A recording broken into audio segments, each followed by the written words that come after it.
Covid जब start हुआ था, कराची में एक मस्जिद है सी व्यू के पास में, नाम नहीं ले सकता उस मस्जिद का। वहाँ पे असर की नमाज में पढ़ रहा और मैं अल्लाह से दुआ मांग रहा, ठीक है ना। नमाज पढ़ने के बाद मैं सहन में आया हूँ, ठीक है, सब लोग चले गए और मैं अल्लाह से दुआ मांग रहा हूँ। मैं उस वक्त ना बड़ा गुनहगार बंदा था।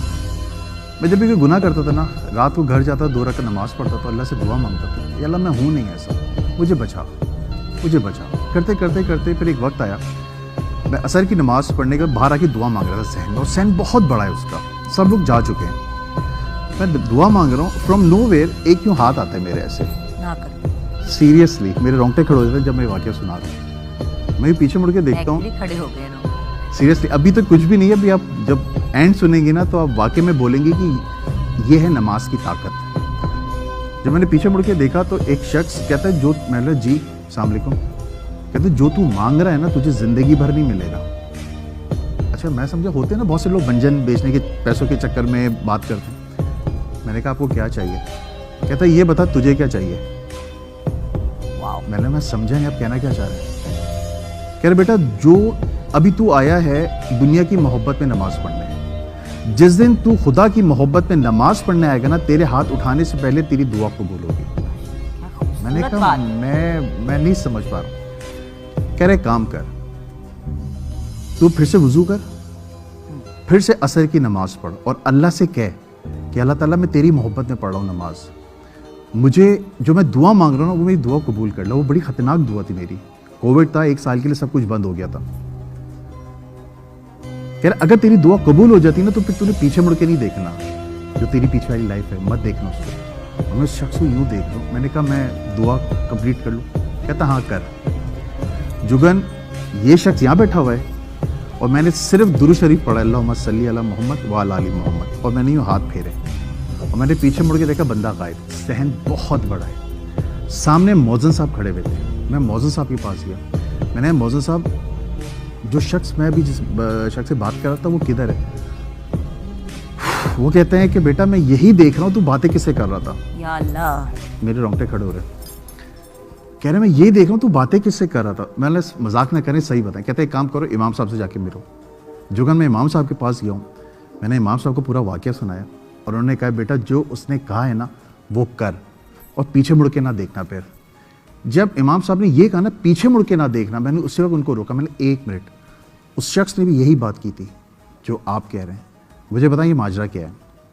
कह रहे बेटा किसी से जिक्र मत करना इस बात का, अल्लाह ने तुझे चुन लिया है। यहां पे असर के बाद होती है जिनों की नमाज। कई सालों के बाद एक बंदा, तू दूसरा बंदा है मेरी जिंदगी, मुझे 20 साल हो गए यहाँ पे, तो दूसरा बंदा है जिसे अल्लाह ने चुना है। जो कहा उससे वो कर ले। आप यकीन करो मैं वापस गया हूँ, मैंने वुजू किया है, मैंने अल्लाह से कहा अल्लाह वाकई में अगर है तो, क्योंकि मैं इंसान हूँ ना, दिल में तो सवालात आते ही हैं, ये तो ह्यूमन नेचर है। तो मैं तेरी मोहब्बत में पढ़ रहा हूँ नमाज, अगर जिस मकसद के लिए मैं आया हूँ अगर ये कबूल हो जाता है मैं फिर पीछे मुड़ के नहीं देखूंगा। जो कि ना यकीन करो मैंने असर की नमाज़ पढ़ी। हम जब नमाज़ पढ़ते हैं फ़ोन सामने रख लेते हैं, मैंने फ़ोन सामने रखा हुआ है और मैंने ये सलाम फेरा है अल्लाह अकबर के लिए, ऐसे हाथ उठाए। उस शख्स ने कहा था तेरे हाथ उठाने से भाई तेरी दुआ कबूल होगी। जिस शख्स के लिए मैं दुआ मांग रहा था ना, कि उसने मेरे 15 लाख रुपए लेके भागा हुआ था 1.5 साल से, मैं अल्लाह से दुआ मांग रहा था अल्लाह मुझे कहीं से वो ला दे बंदा। 1.5 साल से फ़ोन बंद था। मैंने ऐसे हाथ उठाए, आधे हाथ उठे हैं, उस बंदे का फ़ोन आया और मैं यूँ देख रहा हूँ और मैं कह रहा हूँ, मैंने कहा हेलो नुमान भाई। कहते हैं आगा भाई आप किधर हैं? मैंने कहा मैं इस मस्जिद में नमाज़ पढ़ूँ। कह रहा उधर है 15 मिनट में आ रहा हूँ। अब 15 मिनट ही याद रखना। कह रहे 15 मिनट में आ रहा हूँ। 15 मिनट के बाद वो शख्स आया, उसने मुझे कॉल की, मैं बाहर गया हूँ, गाड़ी में बैठा हूँ। उस शख्स ने 15 लाख कैश मेरे हाथ में दिए हैं। ये 2019 कोविड तब स्टार्ट हो गया था और मुझे थोड़ी भी हाथ लगा था, आगा भाई मुझे माफ़ कर देना, मैं एक मसले में फंस गया था जिसकी वजह से मैं मुल्क छोड़ के भाग गया था। मैं उसकी शक्ल देख रहा हूँ। कह रहे क्या हुआ? मैंने नहीं कुछ नहीं। कह रहे ये ले क्या क्यों चला गया? घर आया हूँ, मैंने बेगम को 15 लाख हाथ पे देखा। मैंने ये कहते ये कहाँ से आए? मैंने ये वही पैसे हैं जो, कहते मैं मान ही सकता उसका शख्स का फ़ोन बंद है। मैंने 1 मिनट, मैंने फ़ोन किया, उस शख्स का फ़ोन बंद है और आज तक उस शख्स का फ़ोन बंद है। मैंने एक टेलीकम्युनिकेशन दोस्त है, ठीक है, वहाँ पे उसको कॉल की। मैंने कहा खुर्रम ये मसला है। मुझे नंबर चाहिए। कहता है आगा भाई हमें अलाउ नहीं है। मैंने कुछ भी हो, ये मेरी ज़िंदगी में मौत है। कहता है हुआ क्या, मुझे बताएं तो सही। मैंने उसको पूरा वाक़या सुनाया। कहता है यार मैं मान नहीं सकता। मैंने भाई कर दे यार, मैं वो डेटा देखना चाह रहा हूँ, वो नंबर भी किधर है उसका, किसी तरह निकालो मालूमात। तकरीबन 2.5 या 3 घंटे के बाद उसने डेटा शीट भेजी, मुझे व्हाट्सएप की है।